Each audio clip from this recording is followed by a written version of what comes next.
उत्तर प्रदेश से है, जहां की आज उपचुनाव की तारीखों की घोषणा संभव है। चुनाव आयोग आज घोषणा कर सकती है तारीखों की। यूपी की 10 सीटों पर उपचुनाव होना है। इसी के साथ तारीखों की घोषणा भी हो सकती है। बता दें आपको, चुनाव आयोग आज उत्तर प्रदेश की 10 विधानसभा सीटों पर होने वाले उपचुनाव की तारीखों की घोषणा कर सकता है। इससे पहले कहा जा रहा था कि चुनाव आयोग हरियाणा और जम्मू कश्मीर के साथ ही इन सीटों पर उपचुनाव की घोषणा कर देगा। हालांकि आयोग ने उस समय ऐलान नहीं किया था। अब हो सकता है, जब महाराष्ट्र और झारखंड के साथ की भी चुनाव है, तो महाराष्ट्र झारखंड के चुनाव के साथ ही उत्तर प्रदेश की इन सीटों पर उपचुनाव कराए जा सकते हैं। यूपी में जिन 10 सीटों पर उपचुनाव होना है, उनमें मैनपुरी की करहल, कानपुर की सीसामऊ, प्रयागराज की फूलपुर, अंबेडकर नगर की कटेहरी, मिर्जापुर की मझवा, अयोध्या की मिल्कीपुर, तमाम बता दें आपको 10 सीटों पर चुनाव होना है और इस उपचुनाव को लेकर तैयारियां भी तेज हो गई। चलिए, इस खबर पर हमारे साथ उत्तर प्रदेश से ब्यूरो चीफ रजत मिश्रा जुड़ चुके हैं। रजत जी, जानना चाहेंगे इस वक्त उत्तर प्रदेश में चुनावी माहौल के बीच किन किन सीटों पर चुनाव होने हैं, इसको लेकर क्या कुछ तैयारियां हैं और क्या कयास लगाए जा रहे हैं? क्या तारीखों का ऐलान जल्द ही संभव है? बिल्कुल, देखिए, उम्मीद है कि आज जब इलेक्शन कमीशन प्रेस कॉन्फ्रेंस करेगा 3:30 बजे, उस समय उत्तर प्रदेश की जो 10 सीटें हैं जिनके ऊपर बाई इलेक्शन होना है, उपचुनाव होना है, उनकी तारीखों का भी ऐलान आज संभव हो सकता है, किया जा सकता है। ऐसी उम्मीद लगातार की जा रही है। और जिस तरीके से उत्तर प्रदेश में चुनावी माहौल गर्म है, उससे इस बात का अंदाजा भी लगाया जा रहा था कि जल्द ही उपचुनाव की तारीखों का ऐलान किया जाएगा और इन तारीखों का ऐलान महाराष्ट्र और झारखंड के चुनाव के साथ होगा। इस तरीके का अनुमान लगातार लगाया जा रहा था। लेकिन इन सबके बीच जो सियासी पारा है उत्तर प्रदेश का, वो लगातार गर्म है, क्योंकि एक तरफ मुख्यमंत्री योगी आदित्यनाथ लगातार चुनावी रैलियां एक तरीके से पिछले कुछ दिनों से ताबड़तोड़ उत्तर प्रदेश में कर रहे थे। दूसरी तरफ अखिलेश यादव ने अपने 6 कैंडिडेट का नाम तक ऐलान पहले ही कर दिया है कि जिन 6 सीटों पर समाजवादी पार्टी के कैंडिडेट चुनाव लड़ेंगे। लोकसभा चुनाव के बाद खासतौर पर उत्तर प्रदेश का पहला ये उपचुनाव है और लिहाजा इस लिहाज से ये बहुत महत्वपूर्ण भी है, क्योंकि जो अयोध्या की सबसे महत्वपूर्ण सीट थी मिल्कीपुर,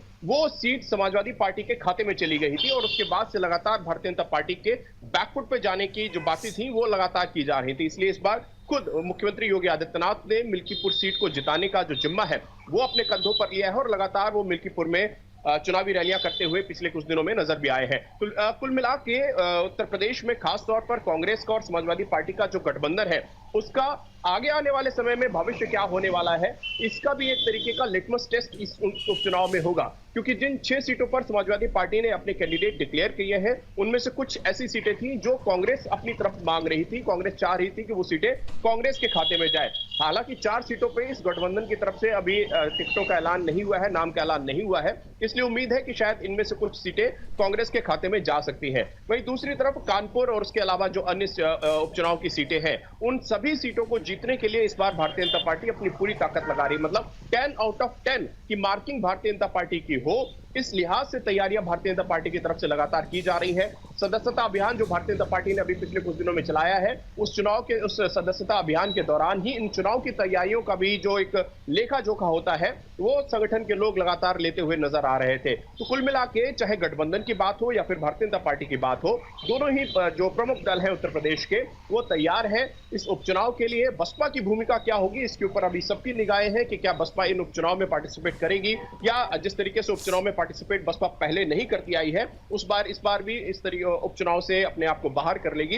ये तमाम चीजें ऐसी हैं जो इस समय बसपा के ऊपर अभी देखने वाली है। लेकिन जो प्रमुख दल है, खासतौर पर जो सीधी भिड़ंत भारतीय जनता पार्टी और समाजवादी पार्टी के बीच उत्तर प्रदेश में होने वाली है, उसको लेकर जो तैयारियां हैं वो दोनों तरफ से तेज हैं। आज जैसे ही तारीखों का ऐलान होगा, उसके बाद से ये जो तैयारियां हैं वो और जोर पकड़ेंगी और जो चुनावी रैलियों का शोर है वो और गर्माता चला जाएगा। चुनावी बयानबाजियों का जो दौर है वो और बढ़ेगा, क्योंकि हमने पिछले कुछ दिनों में लगातार उत्तर प्रदेश में देखा है कि जब जब जब अखिलेश यादव ने कोई मुद्दा उठाया है तो भारतीय जनता पार्टी ने पूरी ताकत से उस मुद्दे को कवर अप करने की कोशिश की है। उस मुद्दे पे समाजवादी पार्टी को ही उल्टा घेरने की कोशिश की है। लाल टोपी काले कारनामे जैसे तमाम ऐसे लाइनें थी जो पिछले दिनों में भारतीय जनता पार्टी के नेताओं की तरफ से कही गई। तो कुल मिला के तैयारियां दोनों तरफ से है और इंतजार है उन तारीखों का जिन तारीखों में उत्तर प्रदेश में उपचुनाव होगा। 10 की 10 सीटें भारतीय जनता पार्टी जीते, ये तैयारियां भारतीय जनता पार्टी की हैं। और वहीं कांग्रेस और सपा का जो गठबंधन है, इंडी गठबंधन, वो गठबंधन भी उत्तर प्रदेश में इस बार अपनी दमदार मौजूदगी दिखाए। खासतौर पर आगे आने वाले उत्तर प्रदेश के जो विधानसभा चुनाव हो उससे पहले समाजवादी पार्टी का एक बेहतर कमबैक हो, इसकी तैयारियां समाजवादी पार्टी की तरफ से भी की जा रही हैं। ठीक है रजत जी, तमाम जानकारी के लिए आपका बहुत बहुत शुक्रिया। तो यहाँ पर बता दें आपको, उत्तर प्रदेश में उपचुनाव में समाजवादी पार्टी और कांग्रेस मिलकर इस बार लड़ रही है। वहीं बीजेपी अकेले दमखम रखकर 10 सीटों पर